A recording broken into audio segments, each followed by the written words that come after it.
After recently having talked about the worst items of this season, today we are going to talk about the top 5 best items of the season. As in the last video, while statistics obviously play a role in this and I factored that in, at the end of the day this is personal opinion and that can differ from person to person and everyone prefers different items. This will also mainly focus on Conquest because the game is balanced around it, but I will make mention of other game modes where necessary. Some of this is primarily focused on SPL games, so there may be some surprises for those of you who don't follow the Pro League, but I will explain everything. The reason is not the same for every single item, but I will also detail that for every item. And with that, let's get started. In spot number 5, we have an item that dominated the meta throughout the entire season, but has fallen off a little bit towards the end, and that is Blackthorn Hammer. Blackthorn Hammer had quite a few different iterations, quite a few changes, and with the start of the season it actually got a pretty solid buff, increasing the power of the item by 10 from 25 to 35 and changing the passive so that you would keep cooldown reduction until you're at 25% of your mana. The item had quite a few changes throughout and still ends up being very popular across all levels of play really where there's any awareness of it. The item brings a little bit of everything to the table, enough power to be worth it for more attack focused character, enough health to be worth it for anyone looking for survivability, a little bit of mana and that MP5 if your character needs it, but also 10% cooldown reduction which adds a lot of utility, and it is still even now incredibly cheap with 2200 gold. We see this item being built frequently in solo lane, especially on more aggressive characters. We see this being built in the jungle for survivability, even though that has fallen off a little bit. And we see this being built in support, even when you have an aggressive support, a physical support that can build it. Outside of Conquest, this item is also very popular, especially in Joust. It's often an item that gets rushed at the start of the game, because the tier 2 is already pretty decent and then it only gets better, and the early CDR is also very beneficial. So this item really has a place anywhere. It is, however, not quite as interesting as the items that are above it, not quite as unique. It just has a very strong mix of stats. Spot number 4 goes to an incredibly interesting item that in its current form only exists since Season 6, and that is Doom Orb. Because Doom Orb in Season 6 was turned into a tier 3 with a T2 being a Cursed Orb. Initially this item was very uninteresting for most. The only ones who were kind of considering were junglers. Sometimes it would be built on Habois when he was played in jungle, and that was pretty much about it. So if you haven't been watching the Pro League or aren't paying attention to the mage meta that closely, then you may be surprised this item is even on the list, considering the stats don't necessarily look super inviting at first glance, with it being a 3000 gold item, which most people can't really spend at the start of the game. But through some fascinating hoops, it still became a core item on pretty much any mage in the Pro League. I did 3 attempts at summarizing what exactly happened, but I wasn't happy with any of them. They all were too drawn out for this list, because I would always end up talking about this item way more than any other one. So what I will do is I'll make a video specifically for Doom Orb explaining its sudden popularity boost in the meta, and I will upload that in a few days. So feel free to click the sub button and the bell if you want to learn more about the rise of Doom Orb and why it's so popular now. But to very briefly summarize it, Doom Orb was the item that pushed hunters out of middle lane and brought a combination of cooldown boots and Doom Orb at the start of the game into the game. Not only did that allow mages to return to middle lane, they also had the added benefit of having more movement speed and in many situations more MP5 at the start of the game, allowing them to not only clear more effectively but also do more aggressive rotations and also be safer from ganks and be able to counter invades better. So now this item has become staple on every mage in Conquest while not being as popular in other modes, and we'll probably see it there for a while unless it gets some nerfs or especially Mage's Blessing gets some buffs. And that brings us to spot number 3 on the list, which will be going to 2 different relics. Why both of these relics is something I'll explain at a later point here. On one hand, it will go to Blink Rune. Blink is pretty self-explanatory. The item is always very effective. It's a very strong tool for mobility, but especially in this season we saw a lot of use of it. It's become very staple on junglers again. We'll see more and more of it on supports and even on solos, and the item has just been performing very well. Part of that is also that we see a late game meta going on where a lot of the AoE guards that have those big AoE ultimates really shine, and those utilize Blink very well as well, so it all goes hand in hand. The other relic that shares this spot is almost the opposite. It has not always been popular at all, but is a very recent addition in terms of popularity. It is not as consistently popular across all levels of play as Blink is, because Blink is really played anywhere. And it also has absolutely nothing to do with mobility.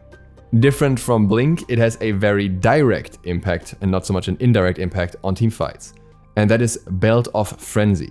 Belt of Frenzy was for the longest time overlooked in favor of relics that either provide some sort of defensive utility, like Shell or Meditation, or some sort of semi-offensive, semi-defensive utility, like slowing the enemy, speeding your team up, that kind of stuff. Well, not anymore. Belt of Frenzy has become a highly valued item due to its damage increase and its attack speed increase. Pretty straightforward. Plus the bonus pen is also nice. It is used as a primary relic as well as a secondary relic, really depending on the situation, and it can be used to play more aggressive in lane, but the real strength of this item is of course when you get to team fights. Popping Frenzy often means that the enemy team has to back off. And even more interesting is what this relic does for objectives. Objectives are significantly easier to burn with Frenzy, and if you throw in a Fafnir, you're in for one hell of a ride. In the Pro League, this led to it being utilized to burn objectives even when the enemy is engaging on the objective as well, simply by hoping to outburst them with a massive damage boost that you get. In Conquest, it is built on both supports and solo laners depending on who can fit it into their build best. In other game modes, with the exception of Duel, it's also gaining popularity, but we don't see it quite as often. That brings us to spot number 2, which is an entire category of items that have simply dominated the meta this year, and that's anti-heal items. With the notable exception of Cursed Ankh, pretty much every single anti-heal item has seen the light of the day this season, even Toxic Blade being included in some ADC builds. The primary ones, however, were of course Divine Ruin, Brawler's Beatstick, Contagion, and Pestilence. Especially the power pen options can be implemented into builds so effortlessly and sometimes even give high value without the anti-heal itself, depending on which character you're playing and what you're after. So they're really almost core on guards as long as there's any healing on the enemy team. Contagion and Pestilence are not quite as favored at the moment, as many solos would rather have some extra damage at this point for some extra aggression and clear, but in situations where there is sufficient healing, we still see them picked up frequently enough for them to be very strong items overall too. That is again the mix of a good price tag, good stats, and the added anti-heal benefit. Now before we get to spot number 1, there are a few honorable mentions that were really close to making it on the list. The first one is Ethereal Staff. Ethereal Staff was a very strong item throughout the year, and I really struggled with the decision between placing this in the top 5 or placing Blackthorn there. This was just more on the magical side. It just provides a lot of survivability for mages that otherwise don't have that much, while still giving you decent amounts of damage, and it can also be used on solo laners or outside of Conquest on tanks, so it's very versatile. I just think it's currently outshone a little bit in the mage department by Doom Orb as the primary breakthrough item, so I think it's just a little bit behind it. In a very similar way, we can also look at Pythagorean's Piece, again a damage survivability item, this time with a little bit more focus on lifesteal and losing a little bit of direct damage to enemies in return and a little bit of extra survivability on top for yourself. But overall a very strong item that was very much utilized more than in any other season before, and I'm really happy to see it being picked up and valued a bit more overall. Void Shield has also become a very dominant solo lane item and is also an excellent pick outside of Conquest especially, but I would say it falls a little bit behind the general versatility of Blackthorn Hammer. It's just a little bit more universally applicable. An item that made its resurgence in the jungle is Transcendence, which was really out of favor for the longest time and now kind of returned, on one hand because the meta is going more into late game, and on the other hand because it is just very nice to combine with items like Heartseeker. While I do think the Transcendence Heartseeker combo is a little bit overvalued at times at the moment, I do believe that Transcendence was very undervalued for a long time because the stats were always relatively good for the price ever since it had CDR added to its core stats. We did however see it fall just a little bit out of favor towards the very end of the season. It's still being built relatively frequently, but before for a while we saw it being built as the first damaging item, and now on Assassins that slot is often taken over by items like Crusher again. Transcendence is then added later if necessary, but not always. And I'm expecting that we'll see it fall off a little bit more as well, because health builds are becoming less popular, with Ethereal and Pythagorean's Piece being built less. And we have Arendite being buffed now, which doesn't give the direct benefit the same way that Heartseeker does, with the stats combining very nicely. So these two items will compete very directly for item slots. In the Hunter department, Odysseus Bow is an item that is definitely worth mentioning, which made a return towards the very end of the season. However, I don't think this was as much of an interesting change as it was just inevitable, because Odysseus Bow is just extremely strong in any meta where team fights are the focus, and the bounce effect can be applied often, and that's just the case right now. It also works best when crit is not the meta, which is also the case, so it's just natural that Odysseus Bow is coming back. And that brings us to spot number 1, which is in my opinion the best, but also one of the most fascinating items this season in terms of how it has developed. And that item is Relic Dagger. Now, I'm sure some of you will very much know why this is the case, and some of you will be very surprised by this. I think in some modes Relic Dagger is not nearly as popular as it is in Conquest right now, while in Conquest it's popular for a very good reason. Relic Dagger's unique effect is that it reduces the cooldown of your relics by 40 seconds. This was actually changed in the mid-season patch. Previously it was 30 seconds, and Harris decided that the item wasn't popular enough then. After that, Flaboot would not stop reminding me that the item is overpowered for months. But for a good reason. The item costs 1,850 gold, which is extremely cheap by any standard. It's basically what some tier 2 items almost cost. The tier 2 already gives you 100 health and 10% movement speed, so absolutely not terrible. The tier 3 gives you 300 health, 10% cooldown reduction, and 10% movement speed. These stats alone are pretty fantastic.